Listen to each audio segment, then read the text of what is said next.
pilot to serve as Assistant Secretary of the Army for Civil Works over his 20-year career. He's demonstrated admirable commitment to public service. His testimony and his experience securing resources for disaster response and recovery suggest that he appreciates the dire consequences that natural disasters wreak on red and blue states alike. I hope Mr. Teller will carry this lesson forward and ensure that the Corps executes its mission objectively and without political bias.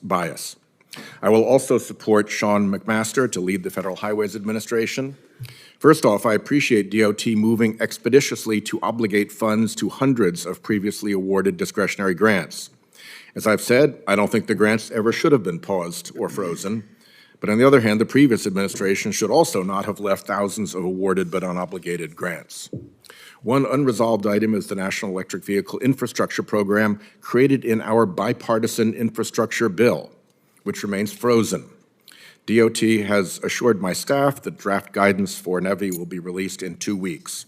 Based on this assurance, I will vote in favor of Mr. McMaster's nomination, but that support in committee will evaporate on the floor if the draft guidance doesn't appear or is unworkable for states.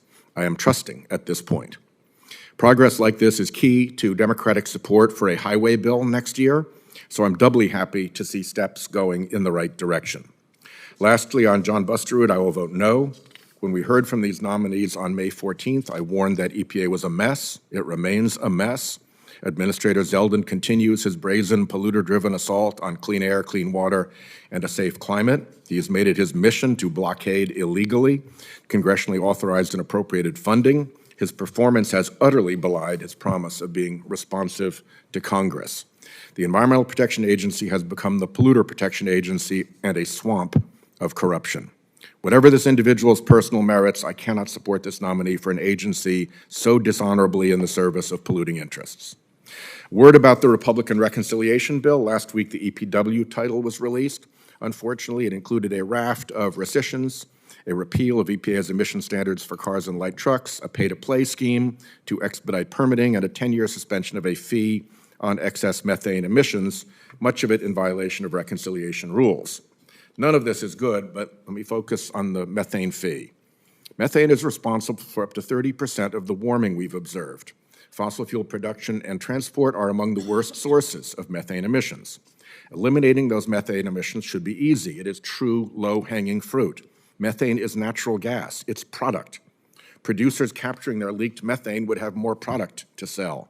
That's why an estimated 50% of methane emissions from oil and gas operations could be captured at zero net cost. Plus, more captured methane means lower prices for gas consumers. Remember that our methane fee only hit companies failing the industry's own leakage standards. Meet your own weak industry standards and you pay nothing. Only if you're among the worst do you pay a fee, based on your own excess emissions. Only the dirtiest companies would pay a fee, and only if they don't hit their own targets. Plus, we had a deal. $1 billion of taxpayer money went to industry to pay for cleaning up its own mess, and industry got a weakened methane fee. So everything about this industry behavior is dishonorable. For what it's worth, the Appalachian Basin is one of the cleanest producing basins in the United States, especially compared to emissions-intensive basins like the Permian. So the methane fee would help cleaner producers like those in West Virginia. Republicans now seek to suspend the fee for 10 years, having already used the CRA to end EPA's rule for collecting the fee. EPA also announced that it will ease enforcement efforts on methane, will suspend compliance deadlines for its methane regulation, and contemplates rescinding it entirely, the true pollute-for-free fossil fuel business model. I will take this moment to warn the industry. Have your fun today. This isn't going away. Satellites can now spot the leakers, so we can let the world know just how dirty and irresponsible your industry is. We can make sure people know how false the industry's declarations have been about methane emissions.